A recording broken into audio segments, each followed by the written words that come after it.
श्री स्याद्वाद महाविद्यालय भदैनी में उत्तर प्रदेश सरकार द्वारा स्वामी विवेकानंद युवा सशक्तिकरण योजना के अंतर्गत धर्मेंद्र सिंह विधान परिषद सदस्य ने 26 आचार्य कक्षा के छात्रों को टैबलेट वितरण किया। टैबलेट वितरण समारोह में मुख्य अतिथि के रूप में बोलते हुए धर्मेंद्र सिंह ने कहा कि देश के प्रधानमंत्री एवं मुख्यमंत्री निरंतर युवाओं के रोजगार एवं समृद्धि के लिए तत्पर है। संस्कृत के आचार्य तकनीकी उपकरणों से युक्त हो, इसलिए ये टैबलेट वितरण किया जा रहा है। उन्होंने संस्कृत के विद्वानों एवं विद्यार्थियों से अनुरोध किया कि हिंदू संस्कृति को एक करने के लिए कार्य करें, जाति पाति के भेद से समाज को न बंटने दें। उन्होंने कहा कि महावीर स्वामी ने जियो और जीने दो का उपदेश दिया था, उसी से प्रेरित होकर प्रधानमंत्री सबका साथ सबका विकास कर रहे हैं। विशिष्ट अतिथि प्रोफेसर ओम प्रकाश सिंह, पूर्व निदेशक मदन मोहन मालवीय हिंदी पत्रकारिता संस्थान काशी विद्यापीठ ने कहा कि इस टैबलेट वितरण से तकनीकी कौशल से जुड़कर संस्कृत के छात्र लाभान्वित होंगे एवं देश विदेश में इस टैबलेट के माध्यम से भारतीय संस्कृति की सभी सूचनाओं को देश विदेश तक पहुंचाएंगे।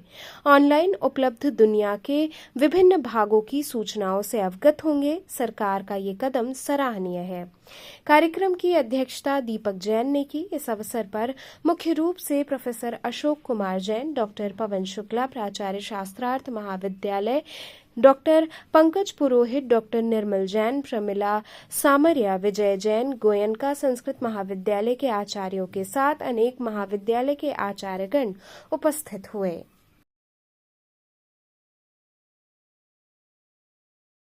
देखिए, हम गंगा तट पे यहाँ उपस्थित हैं और ये बहुत स्वर्णिम इतिहास को समेटे हुए ये महाविद्यालय है, स्वाद्वानंद संस्कृत महाविद्यालय, और बहुत सारी विभूतियाँ यहाँ से जुड़ी रही हैं। और हमारे साथ आदरणीय दीपक जैन जी, आदरणीय प्रोफेसर ओम प्रकाश जी और आदरणीय फूलचंद जैन जी, अमित जैन जी, सब लोग हैं। हम लोग बच्चों को, जो हमारे युवा हैं, उनके हाथ में टैबलेट पकड़ाने के लिए आए हैं।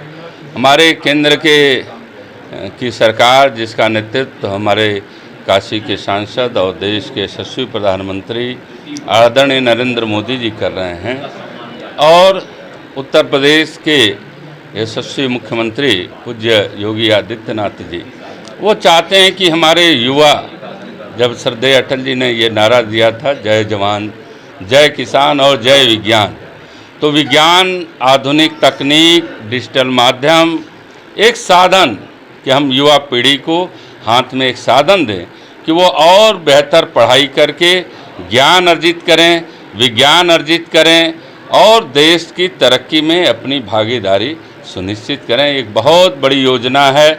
आज के युवा, हम समझते हैं कि इसको समझ रहे होंगे कि एक माता पिता जैसे अपने पुत्र की चिंता करते हैं, आज एक सरकार ऐसी है देश को चला रही है जिनके हाथों में है, वो एक अभिभावक के रूप में, एक माँ पिता के रूप में अपने युवा पीढ़ी का ध्यान रख रहे हैं, चिंता कर रहे हैं। इसलिए उनको आधुनिक सुविधाओं से लैस कर रहे हैं कि वह आगे जाएं।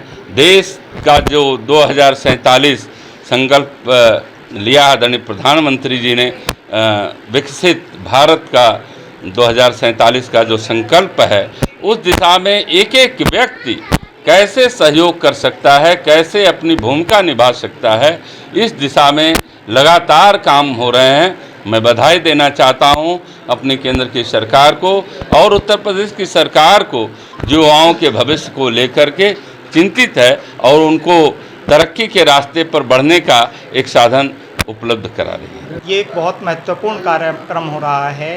संस्कृत वालों के लिए आज तक किसी सरकार ने नहीं सोचा, लेकिन आदरणीय प्रधानमंत्री जी, हमारे नरेंद्र मोदी जी और हमारे मुख्यमंत्री जी पूज्य योगी आदित्यनाथ जी ने इन संस्कृत वालों के लिए सोचा और वो ऐसी योजना लेके आए, एक योजना लेकर आए जिस योजना के अंतर्गत युवाओं का सशक्तिकरण हो, और उस सशक्तिकरण के माध्यम से उन्होंने उन युवाओं को, शास्त्री करने वाले युवाओं को स्मार्टफोन और आचार्य करने वाले युवाओं को टैबलेट वितरित किए जा रहे हैं।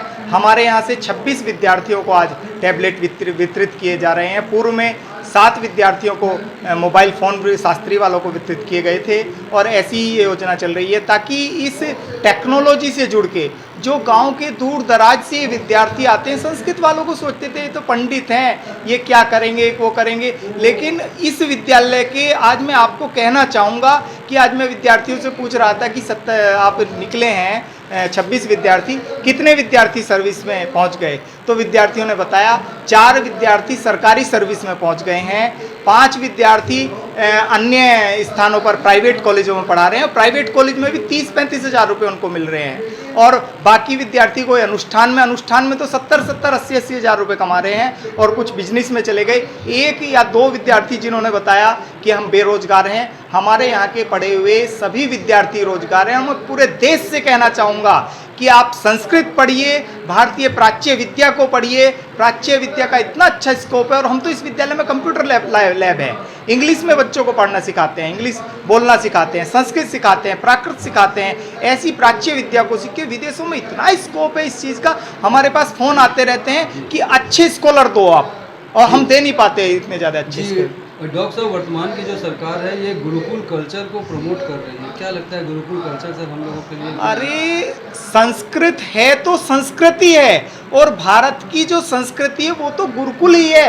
ये कॉन्वेंटल स्कूल तो भारत की संस्कृति को नाश करने के लिए बनाए गए हैं। मैं तो कहना चाहता हूँ इन सरकारों से कि इन कॉन्वेंटल स्कूलों को बंद करके पूरे देश में, जैसे मैंने अभी सुना भी था, बाबा रामदेव जी के माध्यम से एक गुरुकुलीय बोर्ड लेके आ रहे हैं और ऐसा बोर्ड आएगा। और कल मुझे बहुत खुशी हुई, जो बच्चों को, जो संस्कृत के छात्रों को स्कॉलरशिप दी जाती थी साल में 150 रुपये 200 रुपये, कल ही हमारे योगी आदित्यनाथ जी ने उसको 2400-2500 रुपये के करीब और शायद आचार्य के 3200 रुपये स्कॉलरशिप करी है। उसके लिए भी मैं दिल से उनको धन्यवाद देना चाहता हूँ, क्योंकि हम कैसे पढ़े हैं हम जानते हैं, ये विद्यार्थी ऐसे परेशान ना हो।